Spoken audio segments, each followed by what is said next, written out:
What's up, guys? Jaxel here.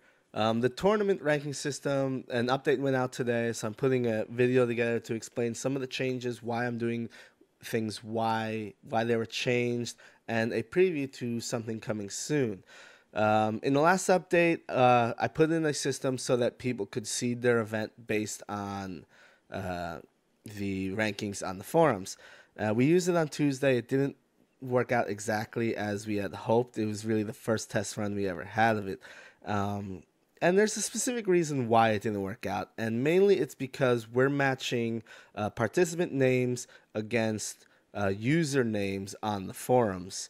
And this was problematic. For first obvious reason, uh, names don't match. Uh,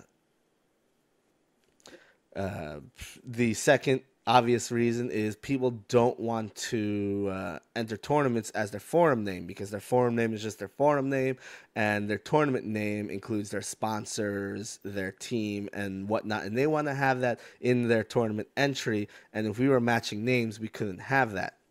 The major issue we actually had on Tuesday is a lot of people tend to show up late, and they'll call us up in advance and say like, hey, I'm going to show up late. I got 4 guys with us. Can you put us all in the bracket? And we'll put them in the bracket, but we'll put asterisks in front of their names. And the asterisk is simple. We know they're not here yet. We haven't collected money from them yet.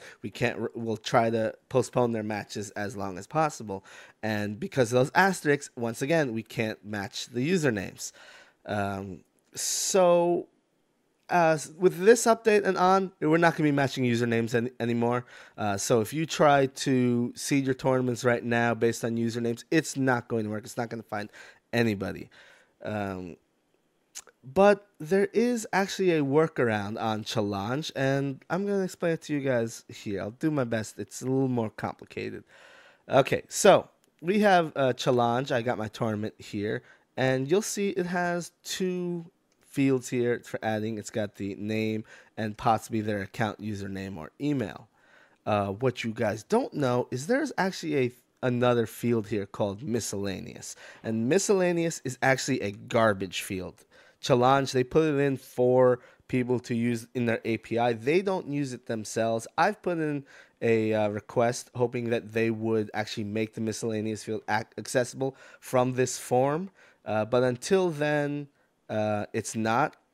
So what we're gonna do is we're going to take people's forum ID. That's right. We're going to be matching forum IDs now, not forum usernames. But we're going to be storing people's forum IDs in this miscellaneous field. Now, as I said, Challenge does not expose this miscellaneous field on their website. So if you want to input the forum ID into a participant, you need to use a third-party application that runs through the API. I'll be talking about that application later in this video. All right, so let's pull up Smashboards on my cell phone. You guys can see it right there. This is Smashboards. My cell phone is being broadcast with Chromecast, so it's a little finicky and laggy, but, you know, just ignore those stutters. Anyways, I'm going to click on my user icon on the top right, and that'll bring up my side panel. And there's a new link under my username right above my avatar that says QR link. Everyone on Smashboards now has access to this link. This is a QR code. This is nothing except a direct link to your user profile on Smashboards. That's all it is. There's no harmful information or secure information in this. Anyways, you have this QR code, and you also have your user ID at the bottom. If you don't want to use the QR codes, the user ID on the bottom is all you need as well. Let's go back. And there's this new application I've been working on called XenTorneo Buddy. And let's open that. And right now, we have Challenge, Smash EG, and Tournament Edition. Smash EG and Tournament Edition aren't done yet, so they're grayed out. Anyways, Challenge, let's click on Challenge. And it's going to ask me for my API key. I've spoken about API keys in the past. You don't have it, you get it from the link. Organization is basically the subdomain that your tournaments are on. You can only access one organization at a time. But I'm going to leave it blank because I don't have any pending events on my main organization. So if we do that, it'll say no pending events have been found. So it's just not going to connect to that. Anyways, let's connect to the No organization. This is the event I showed you guys earlier, which had 4 players. Let's click on it. And we see our 4 players, IRM, Jesus, Partisan, and myself. Okay, and then there's 2 links at the bottom. Now, tournament organizers, they can choose to use this program. If they use this program, they'll be able to seed players based on their forum IDs, as well when they submit the tournament to the Smashboards rankings at the end of the night or at the end of the week, whenever they submit their events. It will automatically link people's names to their forum account without people having to do claims.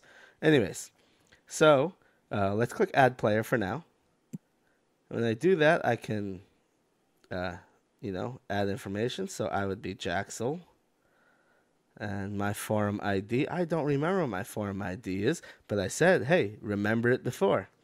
But it's optional, so I can just click Add Player.